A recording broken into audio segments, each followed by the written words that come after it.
तो दोस्तों आज की कहानी है पताल के नीचे मजदूरी। खलीलाबाद में विजय अपनी बेटी व पत्नी के साथ खुशी खुशी रह रहे थे, जैसे हर किसी का परिवार खुशहाली में रहता है। ठीक उसी प्रकार इनकी ज़िंदगी भी चल रही थी। लेकिन एक दिन विजय की बेटी पूनम के एक सवाल ने उसकी ज़िंदगी जीने का नज़रिया ही बदल दिया। पास के स्कूल में पूनम 5वीं कक्षा में पढ़ती थी। अक्सर उसे कभी उसके पिता तो कभी उसकी माँ स्कूल छोड़ने जाया करती थी। स्कूल जाते समय तो सब अच्छा रहता था, लेकिन छुट्टी के समय जब भी उसके पिता उसे लेने आते थे तो उसे ज़रा भी रास ना आता था। पूनम के दोस्तों के माता पिता साफ सुथरे कपड़े पहनकर अपने बच्चों को लेने आते थे, जैसे हर आम आदमी आता है। पूनम अपने पिता से प्यार तो करती थी, लेकिन वो ये नहीं चाहती थी कि उसके पिता स्कूल में छुट्टी होने पर उसे लेने आएं, हो भी क्यों ना। दिन में साफ सुथरे कपड़े पहनकर ड्यूटी जाने वाले विजय के कपड़े ड्यूटी के बाद इस कदर गंदे हो जाते थे कि बेटी नहीं चाहती थी कि वे छुट्टी के समय स्कूल पर आएं। एक दिन छुट्टी के बाद विजय स्कूल के गेट के बाहर गंदे कपड़ों में अपनी प्यारी बिटिया का इंतज़ार कर रहे थे। पूनम अपने दोस्तों के साथ हंसते मुस्कुराते बाहर आ गए रही थी, लेकिन जैसे ही उसने अपने पिता को देखा, गुस्से में उसका मुंह लाल हो गया। गुस्सा भी ऐसा कि पिता को देख उसके पास जाने के बजाय पैदल ही घर की ओर जाने लगी। पिता साइकिल लिए बेटी के पीछे पीछे चल दिए। कहा, पूनम बैठो। निराश मन से पूनम भी साइकिल के कैरियर पर बैठ गई। पिता थे जो चंद मिनटों में न जाने कितने ही सवाल पूछ बैठे। कैसा रहा है आज का दिन, और स्कूल में मन भी लग रहा है ना या नहीं?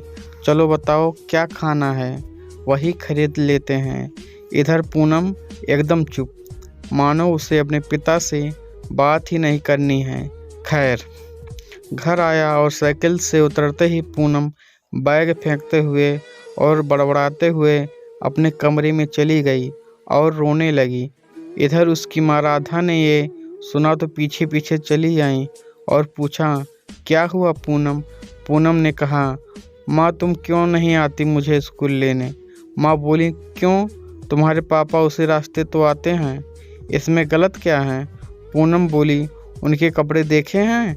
सुबह तो सब ठीक, लेकिन शाम होते होते कितना गंदा हो जाता है। मेरे सभी दोस्तों के पापा साफ सुथरे कपड़े पहन के आते हैं। कई बार तो मेरे दोस्त पापा को देखकर मेरा मजाक उड़ाते हैं। माँ तुम ही आया करो ना मुझे स्कूल से लेने। राधा ने कहा, तो मेरी बिटिया रानी इससे परेशान है? अच्छा पूनम, तुम ही पापा को ये क्यों नहीं कह देती? कुछ दिनों बाद पूनम पापा के पास गई और कहा, पापा मुझे आपकी एक चीज़ नहीं पसंद है। विजय बोले, क्यों, क्या नहीं पसंद है? ज़रा बोल के तो देखो, तुम्हें खिलौने चाहिए क्या? पूनम ने कहा, नहीं पापा, मुझे आपके वो गंदे कपड़े नहीं पसंद। सुबह तो आप घर से साफ कपड़े में ही निकलते हैं, लेकिन दोपहर होते होते आपके कपड़े इस कदर गंदे हो जाते हैं कि मेरे दोस्त आपको देखकर मुझे चिढ़ाते हैं। विजय बोले, अरे बेटी, तो ये बात है, क्या कहूँ, मेरा काम ही कुछ ऐसा है। पूनम बोली, पापा आप ऐसा क्या करते हैं कि शाम होते होते आपके कपड़े इतने गंदे हो जाते हैं?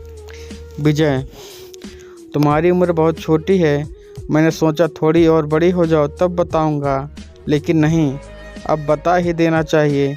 बिटिया रानी, मैं किसी कारपोरेट ऑफिस में काम नहीं करता, बल्कि एक मजदूर हूँ जिसे रोज़ाना ज़मीन के 2000 फीट नीचे पताल में जाना पड़ता है। पिछले दिनों तुमने अखबार में पढ़ा होगा, चाल धंसने से 60 लोगों की मौत, वो मेरे साथी ही थे। मैं खुशकिस्मत था क्योंकि मेरी सुबह की शिफ्ट थी। तुमको स्कूल से लेने जो आना था।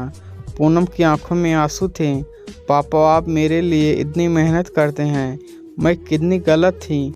विजय बोले, क्या करूं बेटी, तुम्हारी खुशी के लिए ये काम भी हंसते हंसते करता हूँ।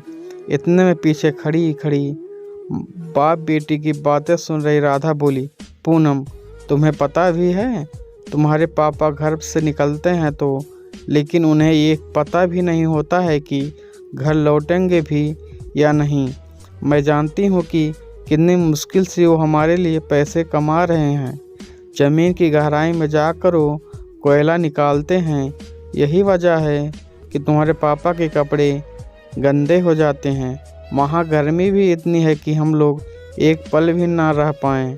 डर इस बात का बना रहता है कि चाल कभी भी धंस सकती है। लोग डर के साए में काम करते हैं। अगले दिन छुट्टी के वक्त पापा रोज़ाना की तरह स्कूल के गेट के बाहर गंदे कपड़े में खड़े थे, लेकिन इस बार पूनम उनसे नज़र चुराने के बजाय जाकर उनके गले से लिपट गई।